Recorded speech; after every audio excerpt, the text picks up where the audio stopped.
Well, the Democrat Party is still trying to grapple with the 2024 election loss to President Donald Trump. Kamala Harris and Tim Walz lost that election. The Democrat Party right now is full of chaos and in total shambles right now. This party is in total shambles, the Democrat Party, as the next election in 2026 will begin to gear up. The 2026 midterms, you have the House elections and the Senate elections. And then how the Democrat Party is going to combat the Trump administration over the next 4 years. This party is clearly lost. They do not know what they're going to do. It is just insane. We have three big news stories we're going to talk about how the Democrat Party is completely lost right now. Obviously, post-2024, things are rough for the Democrats. They cannot believe that this was the map. This is how the map ended. After $1.5 billion spent by the Kamala Harris campaign, this is what they got. Recently, we got some big news. AOC, the extremely far-left progressive, raised almost $10 million in 3 months. For perspective for you, she raised in her 2024 campaign in its entirety $15 million. Over, 8 quarters?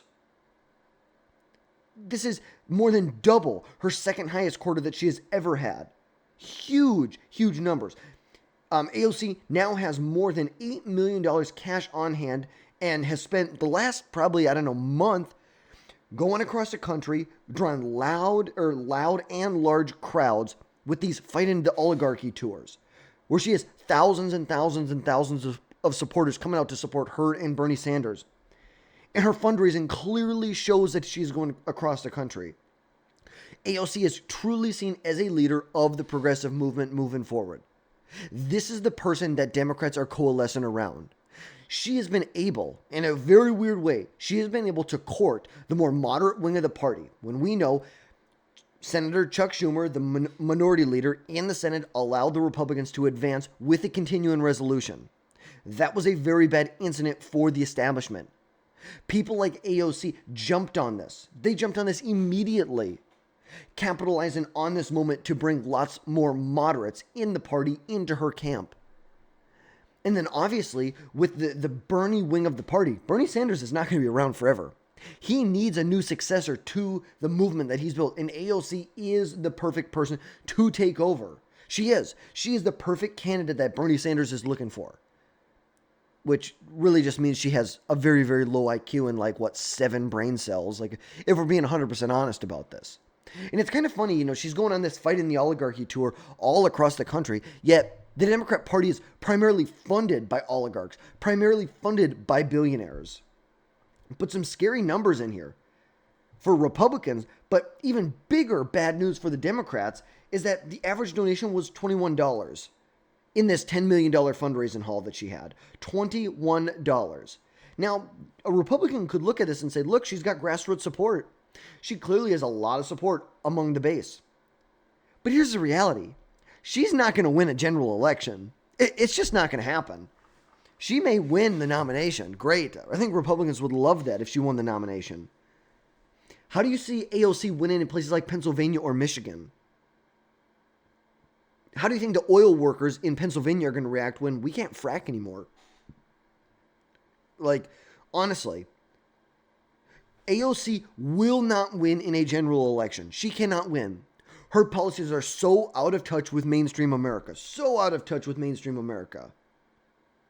She would not win. This is terrible news for the Democrats. They are coalescing around one of the worst candidates in the party. And if that wasn't bad enough for the Democrats, it just keeps getting worse. Democrats are coming to the defense of an alleged MS-13 gang member. There is a man named Kilmer Abrego Garcia. He was a illegal immigrant who lived in Maryland who had a withholding order. There were 2 separate court cases in which Garcia was told to leave the country. You cannot be here. He has deportation orders from 2 separate courts. But because he said he feared for his life if he were to be sent back to El Salvador, he had a withholding order put on him, which doesn't give him legal status here in the United States, but it doesn't allow the United States to deport him back to El Salvador. Now, he was deported back to El Salvador, put in a really terrible prison. And you know what Democrats are doing? They're jumping on this. You have people like Senator Chris Van Hollen, who goes down to El Salvador to meet and share margaritas with an MS-13 gang member. This is where the Democrat Party is. They are trying to fight against deportating these MS-13 gang members. They want to, quote, bring him back home, which is just horrible. It is just horrible. Now, granted, should the Republican Party and the Trump administration do more on this? Absolutely. The Trump administration should put this behind them. They should bring him back to the States. They should put him in front of a judge because MS-13 is considered a terrorist organization now. Put him in front of a judge, get that withholding order overturned, deport him back to El Salvador, get it over with. That's what I think. But at the end of the day, the Democrats aren't sitting here saying we need to stand up for due process. They're no, we need to keep alleged MS-13 gang members in the country. That's what they're saying. They're saying we should not deport illegal immigrants, especially criminally illegal immigrants. They're not even making the due process argument. They are making the claim that because he's an illegal immigrant, that he needs to be brought back to the United States. They do not think he should be deported, whether he was an MS-13 gang member or not. This is how far this party has stooped. They have gone down to the pits of hell at this point, to be honest with you. It is just absolutely insane where this party is at right now.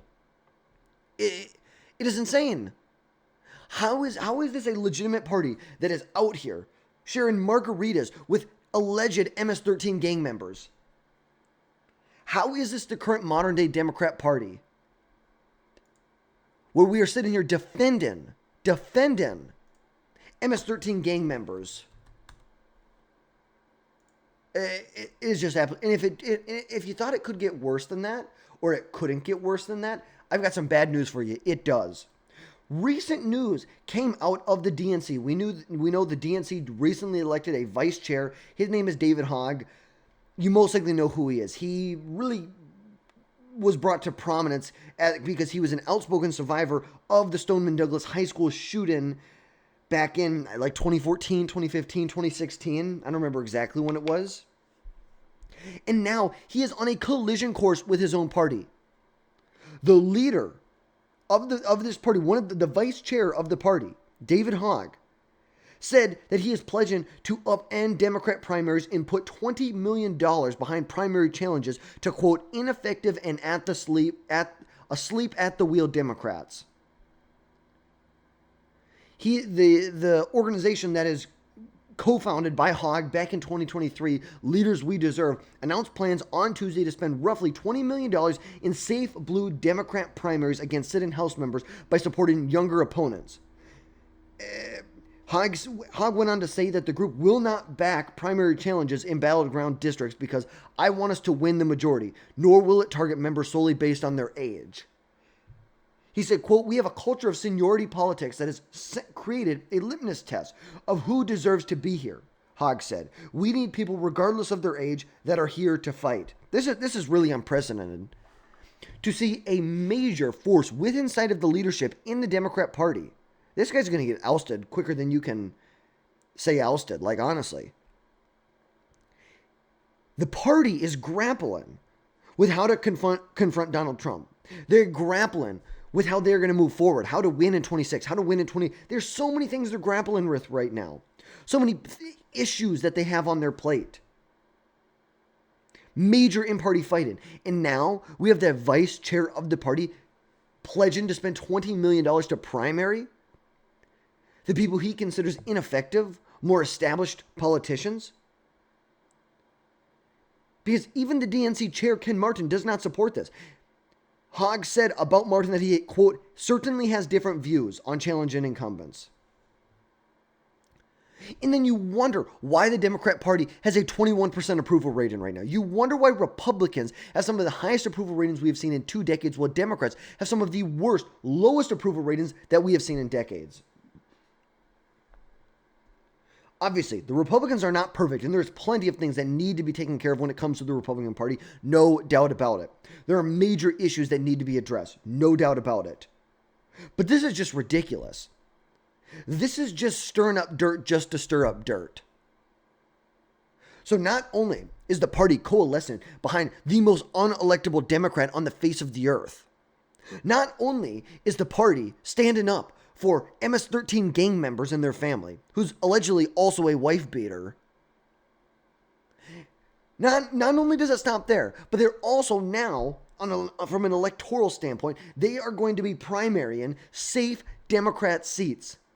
They're going to be primarying out what they consider ineffective leaders in the Democrat Party. Good luck. That's all I say. Good luck. And it's kind of funny that David Hogg, this is where he's going. The party just, brought him into the fold. And it's really funny that the party really struggles with young voters. They struggle with young voters heavily in the 2024 election. But yet somehow they think that David Hogg is the answer. You guys are freaking stoned. You guys do not know. You guys are out of this world. No one looks at David Hogg and wants to vote for a Democrat. He's a whiny little kid who went through a horrible tragedy. He went through a horrible tragedy. But just because someone went through a horrible tragedy does not mean they should become the vice chair of the DNC. I'm just saying. That's just me. But Democrats their party is in shambles. There's total chaos within the Democrat Party. And there's huge amounts of infight, and that has been exposed in the Democrat Party. If you thought things couldn't get worse, I honestly would not be surprised if things got worse. I genuinely would not. Like, what else? AOC is the front runner. Democrats are defending MS-13 gang members. There's huge in-party fighting. 21% approval rating. That's your modern Democrat Party. That's going to wrap things up for today, folks. Let me know your thoughts down below. Hit that subscribe button. Make sure you never miss another video from us again in the future, and we will catch you next time.